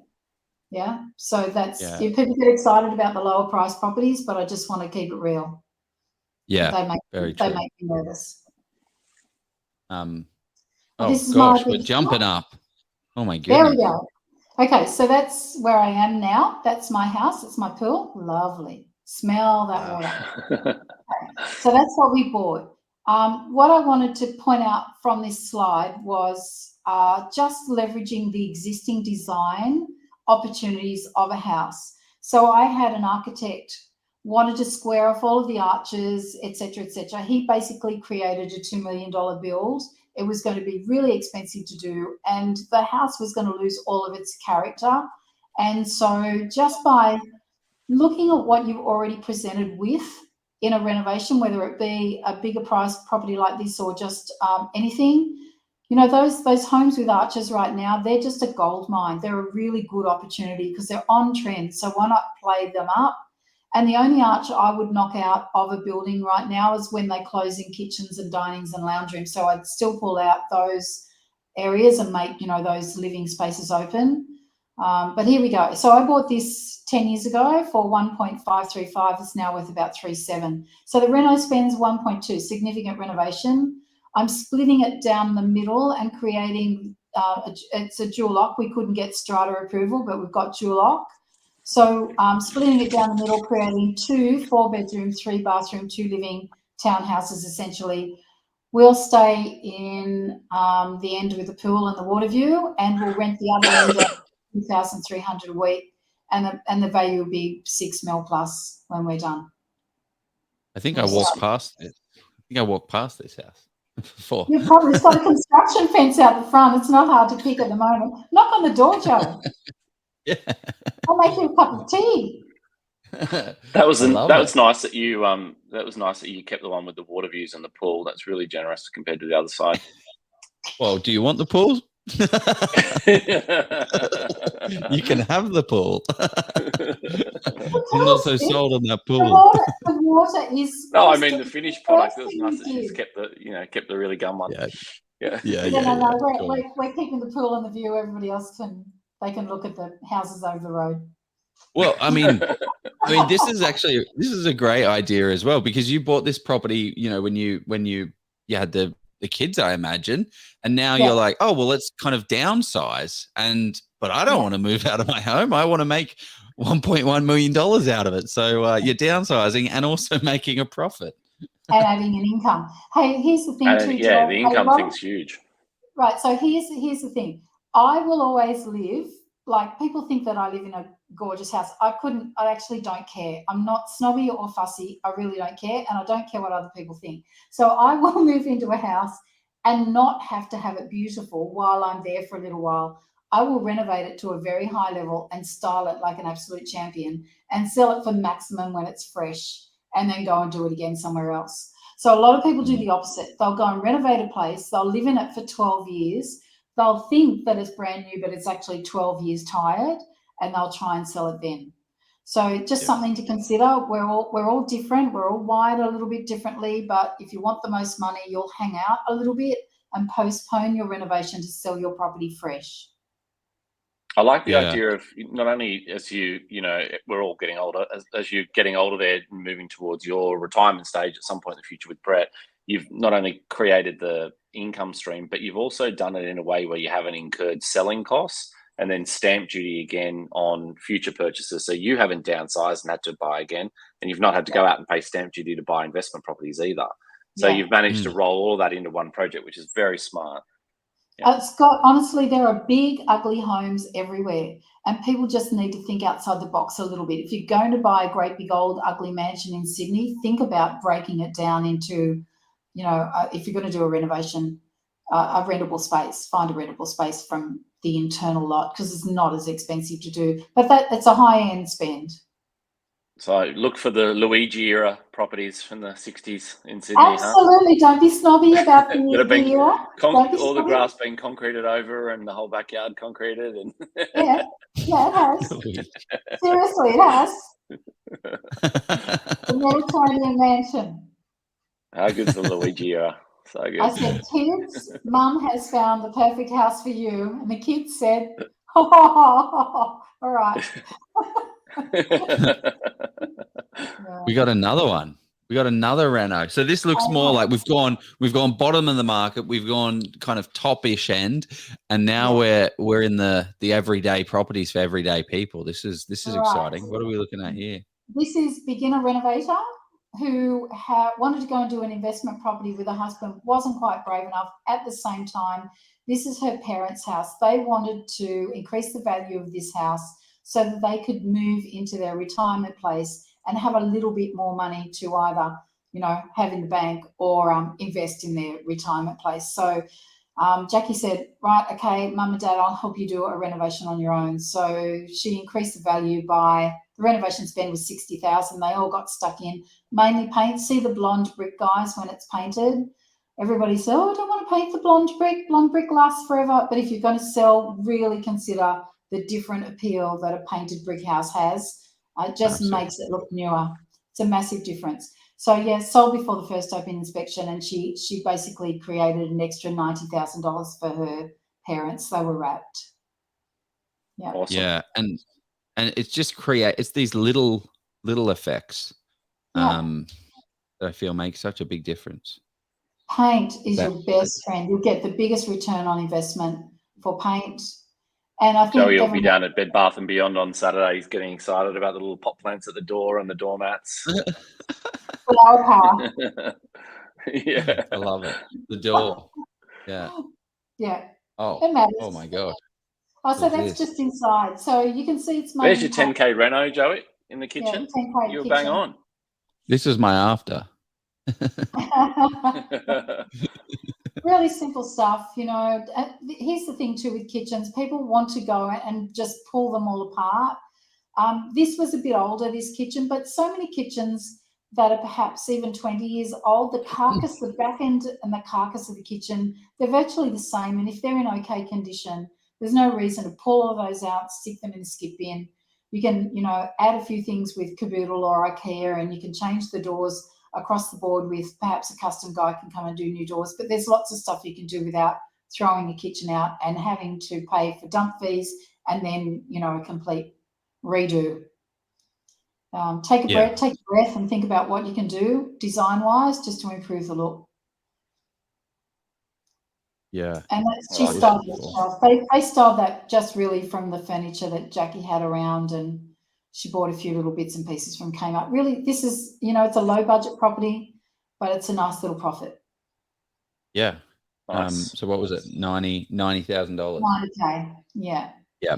And then and then it's tax-free because it's their principal place of residence, right? Yeah, her parents were wrapped. Very thankful. Cosmetic reno. Oh, okay. So this is the two flats above, or they're two flats now. They were one. I split them into two above the commercial property that I was talking about before that I had to go and do a spruce up downstairs. So because I could split this into two flats and create a new kitchen and bathroom and laundry, I added an extra $1,000 a month to the rental income. And really, I've had it for 9 years. So, I mean, you add that up, it's an extra 108K over that time, increase the value of the property. Although it's in a regional centre, the property hasn't gone up that flash in value compared to perhaps my Sydney property here.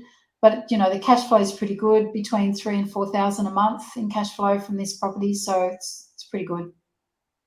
It's a keeper. Awesome. Just because it's really got three rentable components. So there's like when two of the places are rented out, it more than covers any holding costs. And so when there's three places rented at the same time, it's really good profit. And most of the time, most of the year, there's three rented out, the two flats and the commercial property downstairs. It's a keeper. And you would have paid this debt off ages ago. So now it's just free cash flow every single month, just getting paid out to you. And the renovation too, like you'll see that grey kitchen. I did this in about 2014, I think, the renovation. I would not choose grey, but the people who are renting, and I kind of targeted the demographic, they were working on the railways, they were national park workers, they were geologists in the local mines, they were blokes with muddy boots. So I was not going to put a white cupboards right through that place, so I did that charcoaly grey. It's not my favourite, but hey, it still looks pretty good. Yeah, great idea. Functional though. Focus. Yep. Functional. Yeah. It's all laminate, you know, renovate to the demographic, renovate to the value of the property. Yeah. And also it's always good to have a chat with your property manager as well in the local area and just ask, what does the demographic that live here want? And they'll give you a gold mine of information around stuff you didn't even think about. Like exactly this. Well, you got guys here, traipse and boots around. I would not be going white. Perfect. Okay. I bet that's probably what you did as well, Belinda, when you went to this little town. What do I need to do? Yeah. Who's there? Who am I going to be renting this to? How much will they pay? If I do stone bench tops, am I going to get any more? No, I'm not. Let's not do that. Let's just do a laminate. You know? All of that. We got here. Oh, okay. Bev and Trevor. Bev and Trev. So they do this on the side. This is not their full-time job. But again, look at the difference with the painted brick, paying attention to the roof, doing some decent planting, I'll call it architectural gardens, but what I actually mean is just clean lines. Clean lines all day long really improve the look of a house. This is, it's not very fancy-pantsy. This is in Toowoomba. So again, it's perfect for that demographic. My guys are all around Australia. Every area is a bit different. Big difference just on that facade shot in terms of the angle of where that picture is taken from as well. This is what I spent so much of my life doing as an estate agent, getting the difference between the left and the right, square on or taken from that side angle. Yeah. They're vastly different in terms of the architectural look and feel. Yeah. But would you have taken the straight on shot with the previous property? No. Is that what you're saying? No, I mean, Belinda's right. Like they've done the work there to make that shine, but it's the angle of the photograph that will make that shine even more in terms of the marketing material if you take it from the wrong angle. So it's these little things, like a lot of these properties in regional areas, the agents couldn't care less. They're taken on like an iPhone almost. There's no attention to detail in the photography and styling. And it's the little subtleties like this when you're selling online. It's really important to take note of this. It's exactly, Joe, what you just said before. For $150, you can show that your property aerially is very close to a beach. But if you don't have that there, then maybe when people are flicking through the 27 photos and they don't see that, they're not going to spend the time to go onto the Google Maps and have a look really where the actual location is. So for $150, it has a big visual impact on the sale of that property. It's the exact same thing in terms of where you set up the photos from as well. Yeah. We spend a lot of time on that because I think it makes a fundamental difference to how many eyeballs you get on it and how long people stay and stare. Yeah. And these guys, honestly, if you look at that, it's not over the top. It's not an over the top renovation at all. It's just paint, white curtains. It's all just nice and clean for that market, isn't nice it? and clean and well cared for. Owner occupier appeal and perfect for investors. And the 3-bedroom, one even better, 2-bathroom properties will sell all day long to oldies, downsizing. Also to young families, their starter place. Yeah, they're really popular. Yeah. I've also found some really easy. Well, you go, Joe. No, go, mate. Yeah. I was going to say some really easy wins in terms of renovating some of those older houses, as well as converting them from a 3-bed to a 4-bed or a 2-bed to a 3-bed. A stud wall can increase the value by 10-15% if it's done well.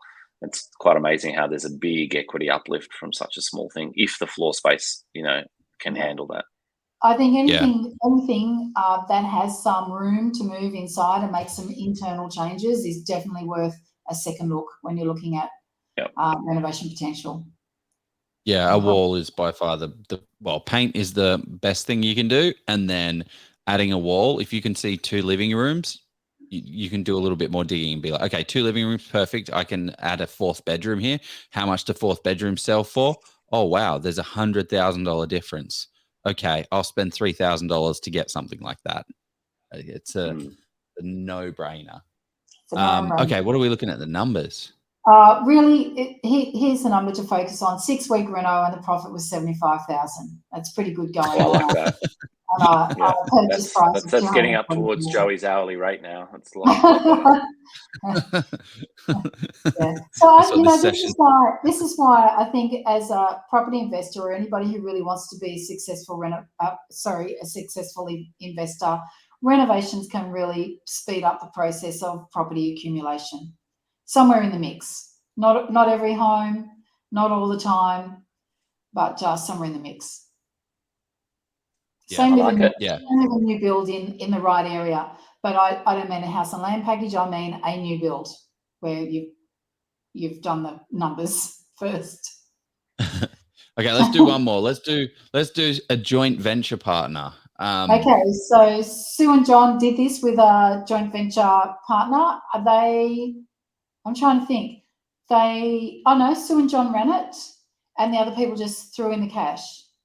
Purchase price $250, reno and holding costs $90K, buy and sell costs about $19,000, selling price $449. It took 14 weeks, slow on product, and it was over Christmas. And this isn't a regional town, so if you've got only a couple of builders to choose from in some of these smaller towns, and those builders are away on holidays or unavailable, then you're really struggling to find other guys unless you're pulling them in from surrounding towns.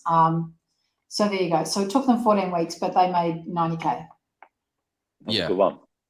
Yeah, that is a massive amount of money for 14 weeks. And when I think about a renovation, it's like how much energy and effort do I have to expel and hammering and nailing and doing all of that stuff. But when you look at renovation like you should do as a business, like how much time, energy, and effort do you really need to how much time, energy, and effort do these guys invest into making this happen?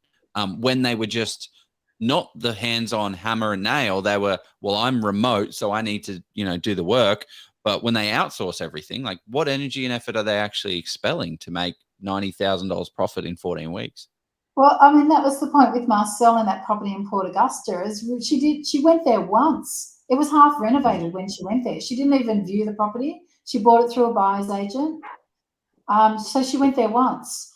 And so it was email, phone. We've got such technology now. You can run remote renovations. I did one in Queensland I said to Brett, that was the easiest reno I've ever done. I went to Carpet Court here to choose the carpet and ordered it from their Carpet Court up there around the corner. You just use whatever resources you have to get the renovation done, and people on the ground up there to do the work for you, and you sit on your phone and email. That's it. Yeah. So it costs you a little bit more in labour, but where you pay for somebody else to do the work, you could do them all day long because you're not tired at all. Yeah. Yeah. And you pay the team, like you need a core fund. I think one of the things that we saw on the slides was like a core fundamental team that can help you do this type of stuff, which is, where Scotty Agate, you come in handy to help negotiate incredibly well to get the best absolute price on the deal that you're getting to. And where the education, what are your, where can people learn more, Belinda? Because I feel like we have only just scratched the surface. But apparently Australia just scored in the football, and Sam Kerr just scored a wonder goal. So sorry, good. Spoiler alert. No, I'm glad because I just said I'm going upstairs to watch the recording, but I don't want to watch it if we lose. But if we just get a goal, then I'm happy. No disrespect, guys. That's so funny. It was her. I'm working. No, you haven't, Scott. You are the worst. You showed me that earlier. I can hear my husband screaming upstairs. The cat will be going mad. Oh, that's so funny. No need to apologize, guys. We are cracking on, and this isn't a goal out of at penalty. That's a real goal. So go Matildas. Well done. Yeah. How do people get involved with this? Because like the hard thing is renovation is so big. It's a big world. And we were talking about a lot of little topics, but there's so much nuance in every single little thing that we can do. I honestly think that people think renovation is just getting an ugly house and doing it up, and then they'll make some money. And that's where I see people, they tumble a little bit, they pick the wrong property and they do the wrong type of renovation, and it can just be a lot of energy for nothing. So there are a lot of moving parts, and you have to get a lot right: the buy, the renovate, and sell. So you can find me at renovateandrealestate.com.au. renovateandrealestate.com.au. That's like a little ad within an ad. Renovate and real estate. Let me just drop that in there. Yeah. One of the questions I have, actually, is renovation and making money so interest rates have gone up, the world has gone crazy. Can we still make money in property in this day and age? Yeah. Like all the results all those things that I just showed you, they're all pretty current and they're happening all the time. And so some things have gone up, product price has gone up. Sometime, our holding costs have gone up if you're holding property, and it takes a bit longer to do, but there's still plenty of meat in the sandwich. Full stop. Nice. I don't know who that is. I'm sold, Belinda. Fence sitting for a while, and we'll be in contact soon because you provide nothing but value. Yeah. Well, I just love it. I just love it when people have a go. I love it, and I really, really get excited when it's everything people think it might be. Yeah. It's incredibly rewarding when you get it right too, isn't it? It's really rewarding. Yeah. And I'll give people a hug if they have a bad day. They get tired of the dust. Yeah, that's fun. Yeah, contractors not showing up and all of the little annoying stuff. It's amazing how much you forget about that when you've got $90,000 in profit, and then you're like, "Oh, that was so easy." 6 months later, that was the easiest thing ever. Just Queuing like up to do it having a again. baby. It's just like having a baby. You Yeah. have one to Just say, like I'll having- never do that again. And then 15 months later, you're having another one. Love it. Well, anything else you guys wanted to kind of cover off on this topic? Is there some world of renovation? Anyone in the comments, throw anything that you've got as well. But is there anything you wanted to kind of dive into a little deeper or kind of cover off? No. It's not for me to No, speak. everyone's just giving me a hard time about wanting to watch the football. Look, honestly, I just think that you've got to start somewhere and make every move a right move, including buying really well and buying in a good location and doing your research, and just believe that in 5 years or 10 years time, you know, you'll be in a completely different place than if you were to do nothing at all. Full stop. Such a great point.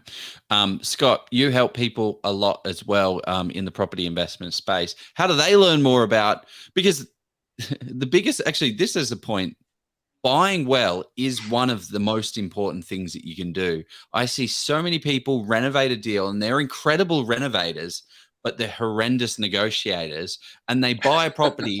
Like I have a friend, and he's not a renovator. He develops property, and he's like, well, my spreadsheet says I can buy this for 550, so I'm going to buy it for 550. I'm like, mate, it's for 520. You can get it for 520, and that $30,000 is pure profit that you're losing. And Scott, you would see that all the time as well. But yeah, how do people learn about Hello House? How can you help these people negotiate these better deals? Because that's your renovation budget there. Yeah, I think almost the opposite is true as well, Joey.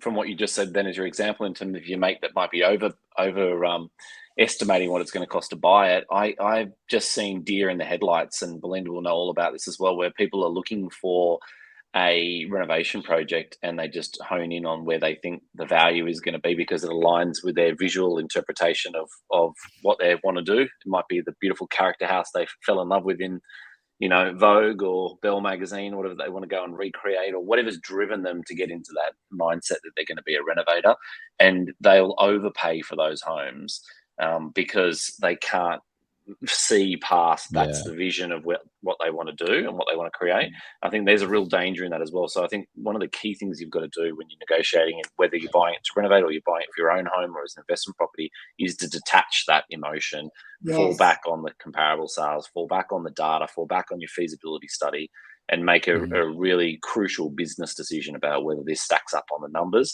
Nothing more important than when you're renovating than just falling back on the numbers every time. So that's definitely, I'd say, the biggest trap for young players when you're renovating is falling in love with those properties before you get started, and then getting sucked into that emotional end user, even though you're doing it for profit to sell it. But yep, negotiation is key for us. That's what we focus on. So hellohouse.co. And yeah, I'm obviously really active in the page as well in the group. So any questions, tag me in the group, and always be happy to share all my knowledge at no cost in there. And yeah, if I can't answer it, I'm sure I can tag someone else in that can give us the right answer. So any of your property problems, tag away. Tag away. Well, you guys have all helped many people in our group as well. Thank you very much for sharing the wealth of knowledge that you guys do share in the group and outside of the group. And if anyone has any kind of follow-up questions, feel free to throw them. I'm sure you guys will answer. But let's leave it at that. Let's go buy a renovation property. See you guys later. Have a good one. Yeah. Thank you very much for coming.